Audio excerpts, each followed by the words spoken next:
J'aimerais créer une équipe de 5 personnes prises parmi 10. Combien d'équipes différentes pourrais-je avoir?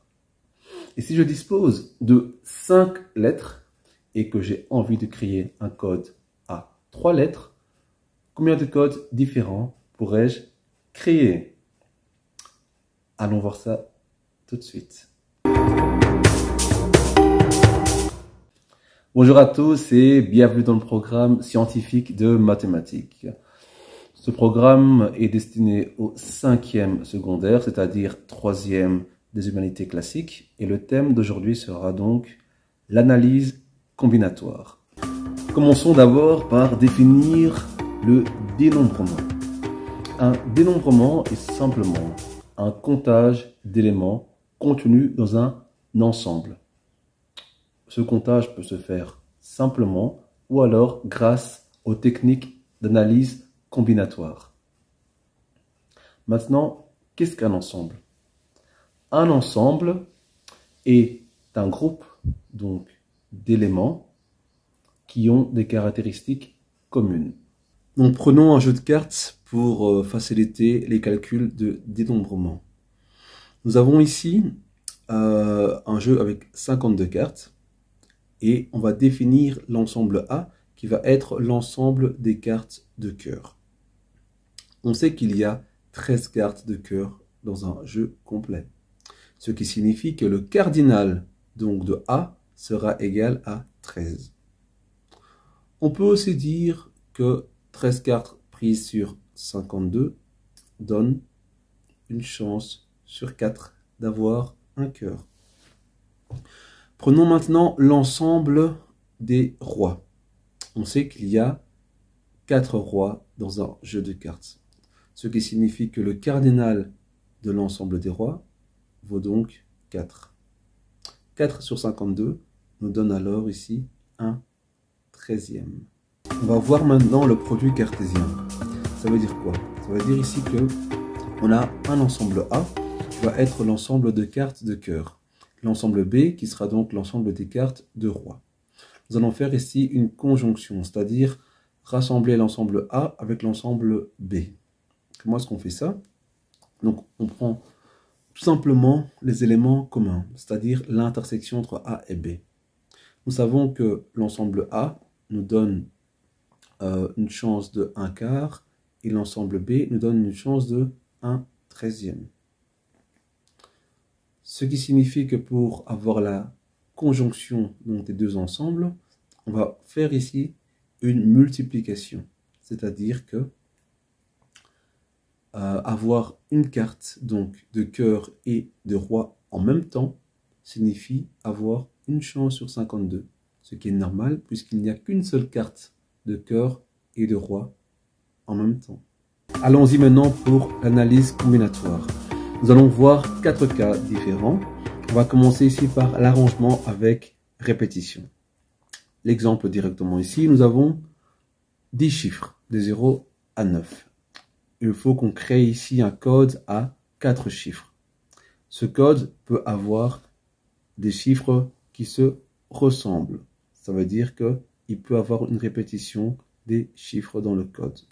Ça veut dire que le premier chiffre à mettre dans le code sera choisi parmi 10 possibilités, donc de 0 à 9.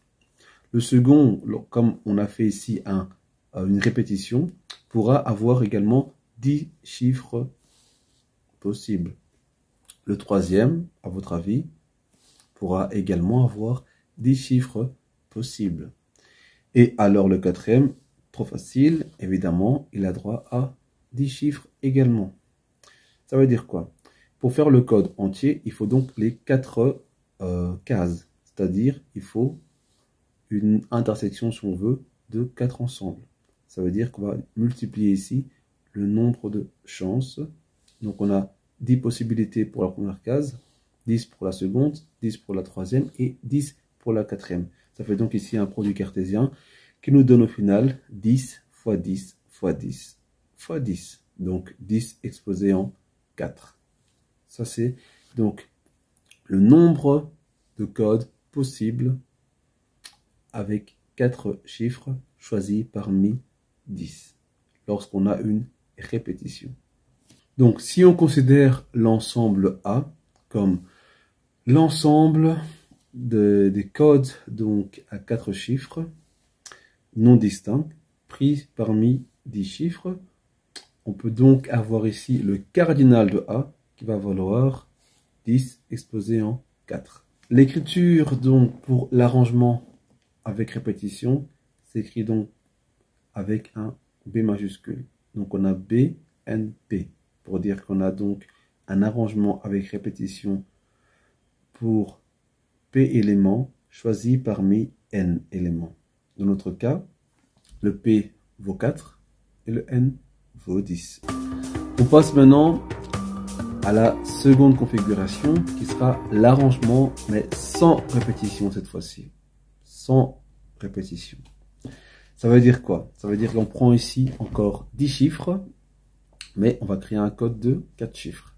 Un code de 4 chiffres avec des chiffres qui ne se répètent pas, évidemment.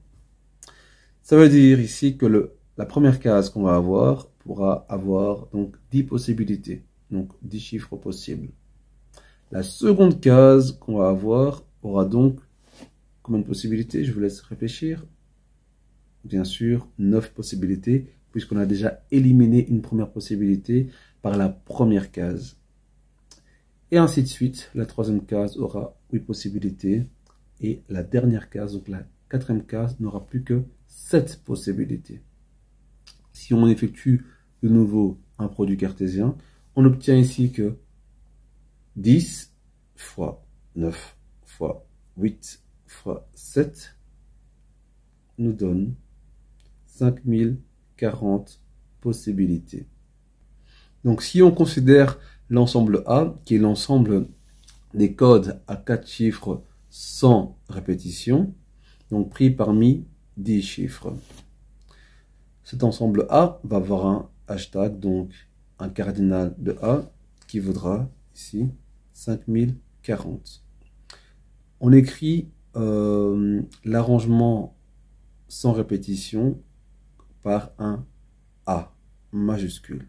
Donc on a ici A 4, 10. Ça veut dire qu'on a l'arrangement pour 4 chiffres pris parmi 10. On peut remarquer que donc 10 fois 9 fois 8 fois 7, c'est la même chose que 10 fois 9 fois 8 jusqu'à 1, qu'on divise par 6 fois 5 fois 4 jusqu'à 1. En gros, ça veut dire le factoriel de 10 divisé par le factoriel de 6. Ceci peut être donc généralisé à ANP. ANP veut dire que on a un arrangement de P éléments pris parmi N éléments. Et cet arrangement est donné par la formule suivante. ANP vaut donc N factoriel qu'on divise par N moins P factoriel. Passons maintenant au troisième cas. Le troisième cas, c'est la permutation. Ça veut dire qu'ici, imaginons qu'on ait un code ABCD et qu'on ait envie de permuter donc les lettres ABCD. Donc le A avec le B et le C avec le D. Pourquoi pas? On obtient donc ici BA et DC. Mais est-ce que c'est la seule possibilité de permutation? Bien sûr que non. Si on veut permuter les lettres, on sait que la première case aura 4 possibilités. La seconde case aura 3 possibilités. La troisième case aura 2 possibilités. Et la dernière case n'a plus qu'une seule possibilité. Ça veut dire quoi? Ça veut dire que l'ensemble des éléments qu'on obtiendra grâce à la permutation va être égal à 4 fois 3 fois 2 fois 1, donc à 24 éléments. Donc si on considère l'ensemble A, qui est donc l'ensemble des codes à 4 chiffres distincts, on sait ici que le cardinal de A, donc grâce à la permutation, sera donc égal ici au nombre de codes possibles, donc après permutation, et ce nombre de codes va être égal ici à 4 fois 3 fois 2 fois 1, qui sera donc 24. On écrit donc la permutation avec un grand P. Et 4 pour dire qu'on a permuté 4 lettres distinctes. Maintenant, si on veut généraliser la permutation, il suffit d'écrire donc le grand P majuscule avec le nombre d'éléments n qu'on permute. C'est-à-dire que on prend Pn qui va donc être égal ici à n factoriel, puisque 4 fois 3 fois 2 fois 1 était égal à 4 factoriel également. Voyons maintenant le quatrième cas qui sera la combinaison. Donc pour la combinaison, on a toujours nos 10 chiffres de 0 à 9 et on va créer ici non pas des codes avec lettres de chiffres distincts, mais on va créer ici des équipes. Donc dans une équipe, un élément n'est pas un autre, mais dans une équipe, l'ordre ne compte pas. Ça veut dire ici que le premier élément qui sera pris dans l'équipe sera choisi parmi 10. Le second élément sera choisi parmi 9. Le troisième élément sera choisi parmi 8.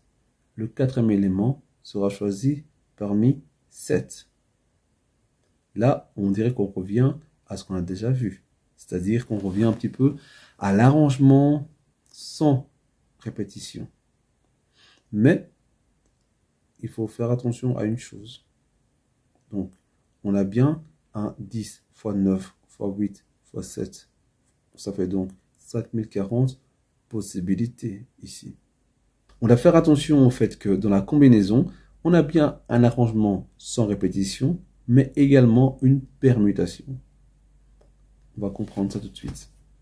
Donc, si on a une équipe avec 1, 2, 3 et 4, avoir 1 à la place de 2 ou 4 à la place de 3 forme la même possibilité. C'est la même équipe, puisqu'ici l'ordre n'a pas d'importance. Ça veut dire quoi?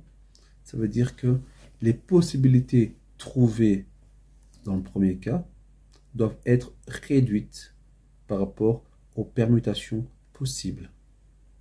On sait qu'on aura ici un P4 qui vaut 4 fois 3 fois 2 fois 1, qui vaut donc 24. On considère donc ici l'ensemble A comme l'ensemble des groupes formés donc par 4 chiffres distincts. Ce qui veut dire que le cardinal de A vaut donc le nombre de groupes. On sait que pour faire la combinaison, il nous faut donc l'arrangement sans répétition, donc donné par la lettre A, et la permutation. Donc on aura A4, 10, qu'on va diviser par un P4. Donc un 10, 9 fois 8 fois 7, divisé par 4 fois 3 fois 2 fois 1. Ce qui donne donc 5040 divisé par 24, qui donne ici 210.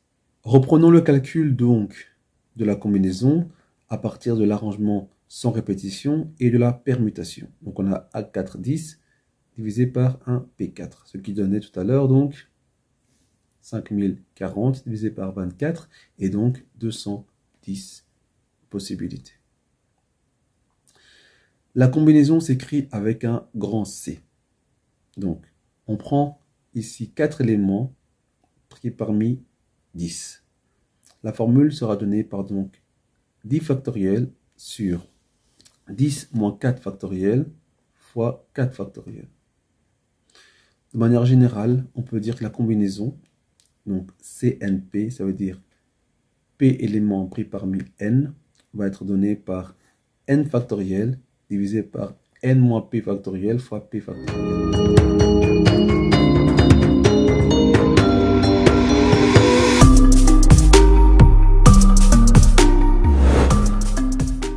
Le premier exercice va consister ici donc à comprendre le nombre de groupes qu'on pourra créer par rapport à une condition. Donc ici, on a l'ensemble A qui sera de créer donc un groupe contenant 4 filles et 2 garçons. Ça veut dire qu'on prend ici donc 4 filles pris parmi 8 et 2 garçons pris parmi 12. On va donc faire ici un produit cartésien, c'est-à-dire multiplier des combinaisons pour avoir donc le cardinal de A. Donc, cardinal de A serait égal à C4, 8 fois C2, 12.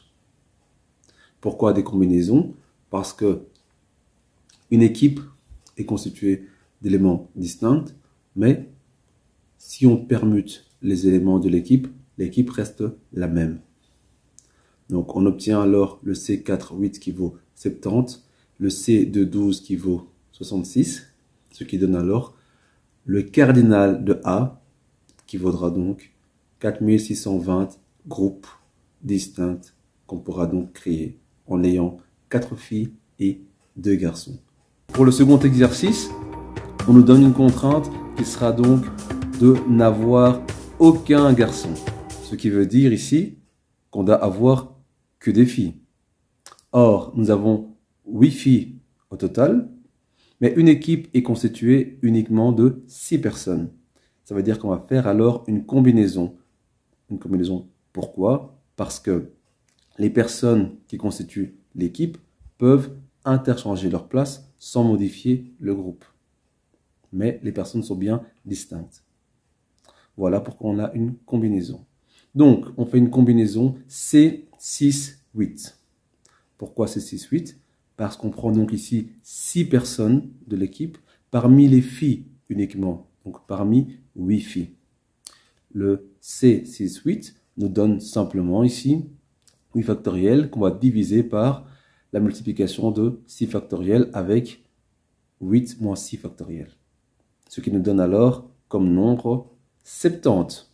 Donc on pourra faire 70 équipes différentes constituées de 6 filles ou constituées uniquement de filles ou sans aucun garçon. Voilà, la capsule est terminée. J'espère que tu as bien compris comment fonctionnait l'analyse combinatoire. Ce n'est pas si compliqué que ça. Il faut simplement se poser les bonnes questions et avoir la bonne technique pour faire le dénombrement. À bientôt pour une prochaine capsule.